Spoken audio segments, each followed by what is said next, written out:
여러분 안녕하십니까? JTB 뉴스입니다. 서남대가 어제까지 새로운 인수자 선정을 위한 의향서를 접수했는데요. 4곳의 기관이 인수전에 뛰어들었습니다. 이번 인수전마저 무산될 경우 서남대는 사실상 폐교 수순을 밟을 것으로 보입니다. 조창현 기자입니다. 세 번째 서남대 인수전에 뛰어든 기관은 모두 4곳입니다. 대학은 의대가 필요한 삼육대와 서울시립대가 인수 의향서를 제출했습니다. 삼육대는 교육부의 암묵적 지원 속에 의대 인수만을 추진하는 것으로 알려졌습니다. 서울시립대는 공립대와 사립대 통합이라는 명분 속에 적극적인 인수 의사를 밝히고 있습니다. 서울시가 서울의료원과 10여 개 시립병원을 운영하는 만큼 의료인력 확보를 위해 의대 인수가 꼭 필요한 상황입니다. 부산 온종합병원은 막강한 자금력을 바탕으로 인수전에 뛰어들었습니다. 이미 200억 원을 서남대 인수자금으로 예치한 상태입니다. 서남대 구재단 측도 교육부 컨설팅안을 토대로 인수 의향서를 제출했습니다. 서남대 인수를 위한 우선협상 대상자는 오는 20일 결정됩니다. 오늘까지 인수 의향서를 제출한 기관에 대해서 그 교직원들 의견 수렴을 거친 다음에 4월 20일 이사에서 최종 정상화 계획서 기관을 선정해서 교육부에다 통보할 예정입니다. 설립자의 교비 횡령으로 부실대학으로 지정된 서남대는 지금까지 2차례의 인수전이 모두 무산됐습니다. 우선협상 대상자로 선정된 명지병원과 예수병원 컨소시엄은 재정 여력이 없어 인수자에서 탈락했습니다. 의대 불인증 판정을 받은 상황에서 세 번째 인수전마저 무산될 경우 사실상 폐교 수순에 들어갈 것으로 보여 앞으로 열흘간이 서남대 존폐의 최대 고비가 될 것으로 보입니다. JTB 뉴스 조창현입니다. 14개 시군에 한 곳씩 생태관광지를 만들겠다는 1시군 1생태관광지 조성 사업은 민선 6기 전라북도의 핵심 사업 가운데 하나입니다. 사업을 추진한 지 3년이 됐는데 전라북도가 사업 추진이 부진한 전주시와 부안군을 사업 대상에서 제외하기로 했습니다. 사업을 제대로 준비하지 않고 너무 서둘러 추진했다는 비판이 나오고 있습니다. 보도에 송창용 기자입니다. 전주시는 생태관광지를 삼천에서 전주천으로 바꿨다 다시 건지산으로 변경했습니다. 주민 반발 때문이었습니다. 전주시는 토지주와 어떠한 의견 수렴을 거치지 않은 것은 행정 절차적 명백한 하자입니다. 부안군은 사업 취지에 맞지 않다는 전라북도의 지적에 따라 생태관광지를 부안읍 수생정원에서 줄포 생태공원으로 바꿨습니다. 전라북도가 전주시와 부안군을 1시군 1생태관광지 조성사업 대상에서 제외하기로 최종 결정했습니다. 사업 추진이 부진하다는 것입니다. 나머지 시군에서도 진안과 정읍, 무주, 순창, 익산, 김제 등 6개 시군을 조정, 보완 대상으로 지정하고 사업비를 대폭 삭감했습니다. 올해 상반기 안에 보완이 제대로 이루어지지 않으면 사업 대상에서 추가로 제외하기로 했습니다. 이번 결정에 대해 일부 시군에서는 황당하다는 반응을 보였습니다. 저희가 볼 때는 저희보다도 다른 시군이 추진이 안 되는데 훨씬 더 많거든요, 지금. 이 때문에 전라북도가 1시군 1생태관광지 조성 사업을 체계적으로 준비하지 않았고 시군과 제대로 협의하지 않고 추진했다는 비판이 나오고 있습니다. 이 시군의 어떤 의지, 또 생태관광에 대한 이해도 이런 것들이 좀 차이가 많이 나고 그런 것들이 사업 추진 상황에 고스란히 반영이 되고 있는 상황입니다. 전라북도는 사업 명칭을 생태관광지 육성 사업으로 바꾸고 예정대로 2024년까지 추진하기로 했지만 일부 시군에서의 예산 낭비는 불가피해졌습니다. JTB 뉴스 송창용입니다. 면사무소에 가려면 수십 킬로미터를 돌아가야 하는 마을 주민들이 있습니다. 댐 건설로 마을이 두동강 나고 길마저 끊긴 섬진강댐 주변 마을 이야기인데요. 댐 순환도로 개설이 필요하지만 막대한 예산에 발목이 잡혀 주민들만 불편을 겪고 있습니다. 하원호 기자입니다. 옥정호를 끼고 있는 임실의 한 농촌 마을. 2차선 도로가 뚝 끊기더니 비좁은 마을길로 접어듭니다. 시멘트 포장도 안 된 흙길도 있습니다. 1965년 섬진강댐이 생기면서 강진면과 운안면 일대는 물길에 막혀 마을이 두동강 나고 농경지가 끊긴 곳이 많습니다. 댐 순환도로가 없어 주민들이 겪는 불편은 이만저만이 아닙니다. 면사무소 업무를 보기 위해서 30km 정도를 돌아서 와야 되는 불편함이 있고요. 또 바로 길 건너에 있는 농지를 300m 거리에 있는 농지를 30분 이상 돌아서 가야. 임실군은 옥정호 주변 15.8km 구간에 도로 개설을 요구하고 있습니다. 이 가운데 109 5.8km 구간은 순차적으로 도로가 개설될 예정이지만 나머지 10km 구간이 문제입니다. 480억 원에 이르는 도로 개설 비용 때문입니다.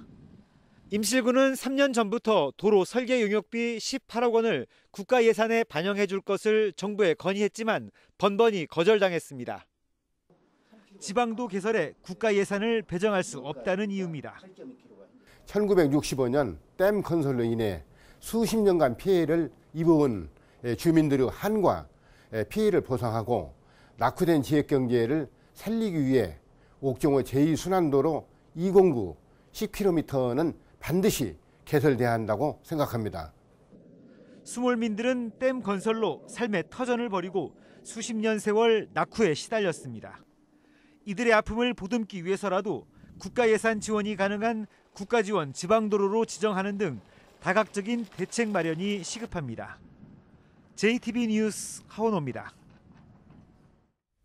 전라북도와 한국농어촌공사가 새만금 농생명용지를 공모를 거쳐 민간 사업자에게 공급하기로 했습니다. 새만금 농생명용지가 농식품 수출의 전진기지로 성장할 수 있을지 관심이 커지고 있습니다. 김진형 기자입니다.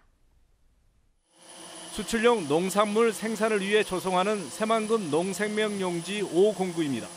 전라북도와 농어촌공사는 올해 공사 완료에 맞춰 농업특화단지에 대한 사업자 모집에 나섰습니다. 농업특화단지는 지난 2010년 농어업회사 3곳이 투자를 약속했다 2곳이 포기한 곳입니다. 이 때문에 농업법인뿐만 아니라 자금력 있는 일반 기업도 컨소시엄 형태로 참여할 수 있도록 했습니다. 지역 농업법인에게는 토지 공급에 우선권을 주기로 했습니다. 7월 3일에서 7월 6일까지 공모 접수를 받을 계획입니다. 따라서 도내의 모든 농업법인이 참여할 수 있으니까 우리 도내에서 많은 농민들이 이번 공모에 참여해 주셨으면 합니다. 민간 사업자는 오는 8월에 선정합니다. 농어촌 공사는 사업자 유치의 걸림돌로 지적된 전기와 통신, 상수도 등 기반 시설을 차질 없이 갖출 예정입니다. 전력, 그다음에 상할소와 같은 공급 처리 시설은 현재 계획 수립이 완료되어 있는 상태고요. 수요자가 필요한 시기에 맞춰서 적시에 공급될 수 있도록 시설을 설치 완료할 계획입니다. 농생명용지 5공구는 첨단 농업시험단지가 이미 자리를 잡았고 농산업 클러스터도 개발되는 등 점차 모습을 갖춰가고 있습니다. 축산농가의 경쟁력을 위해 사료 재배 면적도 계속 확대해가고 있습니다. 새만금 농생명용지 7개 공구 가운데 가장 먼저 조성이 끝나는 5공구가 농생명 중심지로 발돋움하기 위한 시동을 걸고 있습니다. JTB 뉴스 김진영입니다.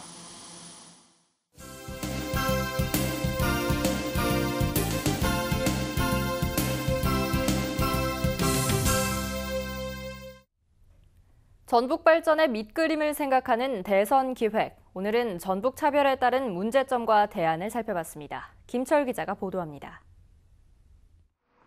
전북통계청은 지난 2009년에 광주의 호남통계청에 흡수됐습니다. 통계청은 통합으로 조직의 효율성이 강화됐다고 밝혔지만 전북통계청의 인사권과 예산권 그리고 기획 분야가 모두 광주로 넘어가 지역 불균형이라는 논란이 일고 있습니다. 호남권을 관할하는 공공기관과 특별행정기관은 49곳입니다. 이 가운데 전북에 배치된 기관은 익산지방국토관리청과 지방산림청, 농림축산검역본부와 대한석탄공사 등 4개뿐입니다. 전북은 인사와 예산에서도 차별을 받고 있습니다. 차관급 이상 공직자의 출신지 비율을 보면 전북은 김대중 노무현 정부 때 9%였다가 이명박 정부 4%, 박근혜 정부에서는 3%로 낮아졌습니다. 2016년도 국가예산 증가율은 전남이 5%, 광주는 4%였지만 전북은 0.7%에 그쳤습니다. 유력한 대선 후보들은 전북목 찾기에 앞장서겠다고 약속했습니다. 전남과 광주 전북을 함께 묶어서 호남이라는 이름으로 그렇게 판단하지 않고 호남을 별도의 권력으로 이렇게 생각하고 판단해 나가겠습니다. 전남, 전북의 격차까지 지역마다 그런 격차 문제들이 굉장히 심각합니다. 이 문제 푸는 게 저는 다음 대통령의 가장 큰 임무이고 시대 정신이라고 말씀드립니다. 그러나 정치권은 물론 도민들도 전북 몫을 찾는 데 관심을 보여야 합니다. 또 우리 비중이 호남에서 어떻게 계속적으로 감소하고 있는가를 정치권을 통해서도 이거를 설파를 하고 도민들이 힘을 합쳐서 한 목소리를 내가지고 정말로 우리 몫을 찾아올 수 있도록 노력을 해야 됩니다. 영남은 부산, 경남과 대구, 경북을 따로 구분해 예산과 인사에서 제 몫을 챙기고 있습니다. 반면 전북은 호남이라는 틀에 묶인 뒤 광주, 전남과 달리 비주류로 차별을 받아왔습니다. 전라북도가 올해를 전북목 찾기의 원년으로 선포한 만큼 올해 대선에서 몇 개의 공약을 반영시킬지 시험대에 올랐습니다. JTB 뉴스 김철음입니다. 김제시가 논에서 다양한 밭작물 재배를 돕는 농기계들을 선보이고 농가 소득 확대에 나섰습니다. 남원시가 다음 달부터 농촌 일손 돕기 추진단을 운영합니다. 주혜인 기자입니다. 비닐을 씌운 고랑을 따라 농기계가 움직이자 자동으로 구멍을 뚫은 뒤 콩을 심습니다. 고구마 이식기와 감자 파종기 등 농기계 종류도 다양합니다. 이 같은 농기계를 이용해 논에서 밭작물을 재배하면 농가 소득을 올리는 데 큰 도움이 기대됩니다. 기계화를 전제로 해서 밭작물 쪽으로 좀 신경을 쓰시면 소득도 올리면서 또 쌀 과잉 때문에 여러분들이 지금 뭐 농업인들뿐만 아니고 정부도 어려움을 겪고 있잖아요. 과잉 문제도 해소해서 남원시가 다음 달부터 2달 동안 농촌 일손 돕기 추진단을 운영합니다. 남원시는 시청과 읍면동, 농협에 추진단을 설치하고 농가의 신청을 받아 일손을 지원할 예정입니다. 일손이 필요한 농가에서 지원 요청이 오면 우리 시청 공무원과 유관기관이 연합해서 일손 돕기를 전개해서 농가에 도움을 주도록 하겠습니다.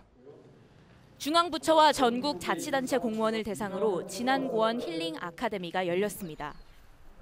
이번 아카데미에서는 2박 3일 동안 마이산 트레킹과 홍삼 스파 체험 등 다양한 프로그램이 진행됐습니다. 무주농악보존회 창립총회가 최북미술관에서 열렸습니다. 무주농악보존회는 무주농악 기록화 사업을 토대로 무주농악의 뿌리를 찾아 체계적으로 전승할 예정입니다. JTB 뉴스 주혜인입니다. 익산국토관리청이 고군산군도 도로공사 과정에서 중국산 경계석을 사용했다는 전주방송 보도와 관련해 공사를 시작하지 않은 구간에 대해서는 국산 경계석을 사용하기로 했습니다. 익산국토관리청은 고군산군도 연결도로공사 미구간 12km에 대해 국산 경계석으로 대체해 시공하겠다고 밝혔습니다. 익산국토관리청은 도로 경계석의 경우 중소기업 보호 품목으로 지정돼 국산을 우선 구매해 사용해야 하지만 이를 어기고 중국산을 구매해 논란을 빚었습니다. 국민연금공단이 전주 평화동에 있는 문정경로당의 시설 개선을 지원했습니다. 공단은 붕괴 우려가 있는 경로당의 벽돌 담장을 개방형 펜스로 교체하고 배수관을 새로 설치했습니다. 국민연금공단은 지난 2012년부터 수급권 확인 과정에서 알게 된 고령 독거노인들에게 그동안 10억 원 상당의 물품을 후원해왔고 전주로 본사를 이전한 뒤에는 완주 이서쌀과 순창고추장 등 전북 특산물을 후원 물품으로 구입해 전달하고 있습니다. 어제 치러진 보궐선거에서 도의원은 국민의당에, 완주군 의원은 무소속에 돌아갔습니다. 전주시 서신동 도의원 보궐선거에서는 국민의당 최명철 후보가 57%를 얻어 43%에 그친 무소속 김희재 후보를 제치고 당선의 영예를 안았습니다. 완주군 라선거구 군의원 보궐선거에서는 1위와 2위의 표차가 26표에 불과했습니다. 당선자인 무소속 임귀현 후보는 29.9%를 얻었는데 2위 민주당 김정환 후보보다 26표가, 3위 국민의당 김희조 후보보다는 32표가 많아 손에 땀이 나는 승부를 펼쳤습니다. 사전투표를 더한 투표율은 전주시 서신동이 18.6%, 완주군 라선거구가 57.5%로 집계됐습니다. 전북은 오늘 대체로 맑겠습니다. 장수와 남원 등 동부 내륙 지역에는 오후 한때 소나기가 내리겠습니다. 예상 강우량은 5mm 안팎입니다. 낮 최고 기온은 전주 20도 등 18도에서 20도로 어제보다 조금 높겠습니다. 내일은 낮부터 오후 사이에 북부 지역을 중심으로 5mm 안팎의 비가 내리겠습니다. 아침 최저 기온은 4도에서 10도, 낮 최고 기온은 17도에서 21도로 오늘과 비슷하겠습니다. 전주기상지청은 주말인 모레와 다음 주 월요일에도 비가 오겠지만 기온은 크게 떨어지지 않을 것으로 내다봤습니다.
JTB 뉴스를 마칩니다. 시청해주신 여러분 고맙습니다.